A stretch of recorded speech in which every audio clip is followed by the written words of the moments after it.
ये चोर है, ये चोर है, ये समझ लीजिए। ये मावन बेच कर आया है ये लोग।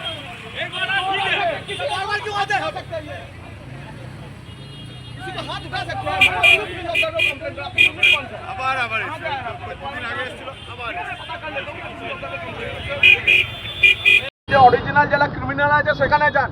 ও তৃণমূলের পার্টি অফিসে লেগে ক্যারাম খেলছে, ভারতীয় জনতা পার্টির বুথ প্রেসিডেন্টকে সে চমকাবে, তাই আমরাও চমকে ওদের বাড়ি পাঠিয়ে দিয়েছি। এই পরিস্থিতি যদি তৈরি হয়, নির্বাচন কমিশন অব্দি যাবো, মুখ্য নির্বাচন কমিশনার অব্দি যাবো, এই সব কটাকে হাঁটাবো। 3 জনকে অলরেডি সাসপেন্ড করিয়েছি পার্টি অফিসে ক্যারাম খেলার জন্য। আমার চমকাতে হলে আমার বাড়ি আমি বলি শুনুন, চমকাতে হলে আমার বাড়ি আপনি কে চুপ করে কথা বলে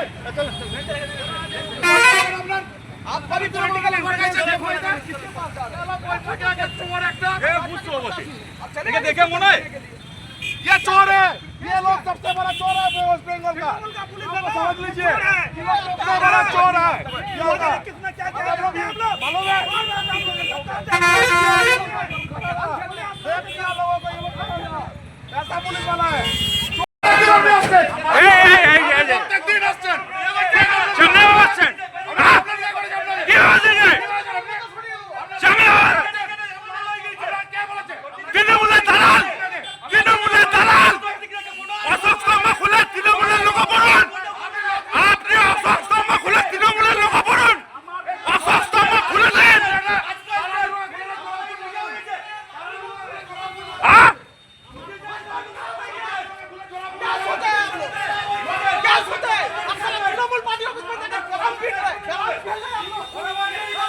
घूमना है, क्या करना है इधर, घूमना है।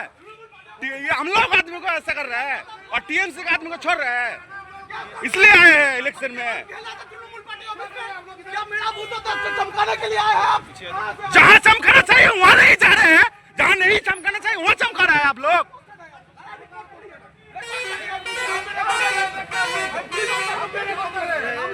क्या नाम है आपका? अरे कहाँ है, रुकिए आप, रुकिए।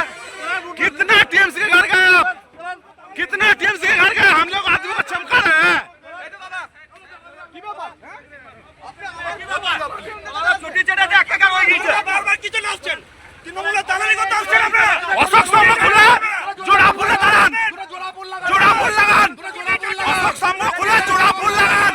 লজ্জা করে না, লজ্জা লাগে না, চটি চাটা, চটি চাটা, চটি চাটা, চটি চাটা, লজ্জা করে না, চটি চাটা পুলিশ, চটি চাটা পুলিশ, লজ্জা করে না। মমতা দালালি করছেন। যে অরিজিনাল যারা ক্রিমিনাল আছে সেখানে যান।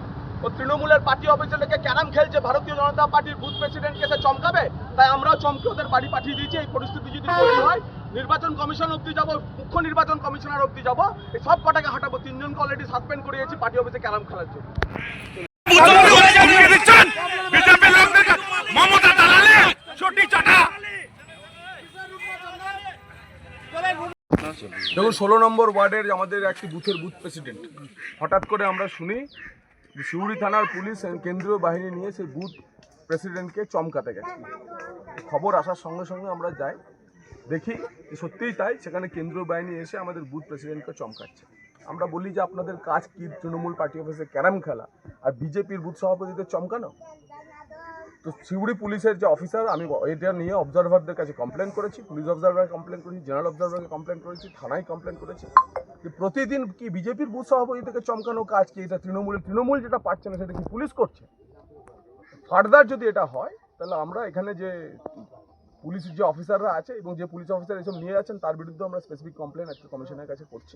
ইচ্ছাকৃতভাবে করছি, কোনো পলিটিক্যাল ইন্টেলিজেন্স না নিয়ে। আমাদের রাজনৈতিক কর্মী সবার বিরুদ্ধে মামলা থাকে, তা বলে এসে তাকে বাউন্ড ডাউন করে বলবে যে আপনি ভোটের দিন বেরোবেন না, ভোট করবেন না, আমার বুথ সভাপতি ভোট করবে না। এই জিনিস এখানে চলবে না। ক্যারাম খেলছিল, অভিযোগ করেছিলাম, সাসপেন্ড হয়েছে। এরাও যদি বাঁদরামি করে এদেরকেও কিন্তু পরিস্থিতি সামনাসামনি করতে হবে। এবারের ভোট হবে অন্যরকম ভোট, এবারের ভোট হবে অন্যরকম ভোট। এবং কেন্দ্রীয় বাহিনী তো বাইরে থেকে এসছে, তারা তো জানে না, তাদেরকে ভুলভাবে শিউড়ি থানার পুলিশ পরিচালিত করছে। আমরা আজকে একটা ওয়ার্নিং বেল বাজালাম, যদি এরপরেও ফার্দার এরকম ঘটনা ঘটে তাহলে আমরা প্রয়োজন হলে চিফ ইলেকশন কমিশনারের কাছে আমরা যাব। ওরা তো বিজেপি যা শুরু করেছে, কেন্দ্রীয় সরকারের পুলিশটাকে বিজেপির দলের কর্মী বা আরএসএস এর কর্মী ওরা ভাবতে শুরু করেছে।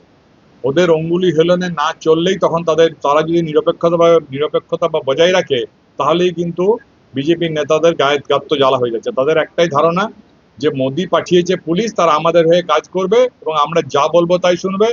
এসআইআর এ ভোট লুট করেছে, এইভাবে আরেকবার ভোট লুট করে আমরা তৃণমূলকে হারাবো। আরে এটা তো অত সহজে সম্ভব কখনো? এটা সম্ভব নয়। মানুষ তার যোগ্য জবাব দেবে। দেখুন, এই জিনিসটা মানুষ প্রকাশ্যে দেখছে যে ওরা এখনো ক্ষমতা থেকে বহু দূরে। দিল্লি ওদের অধরাই আছে এখনো, রাজ্য দিল্লি।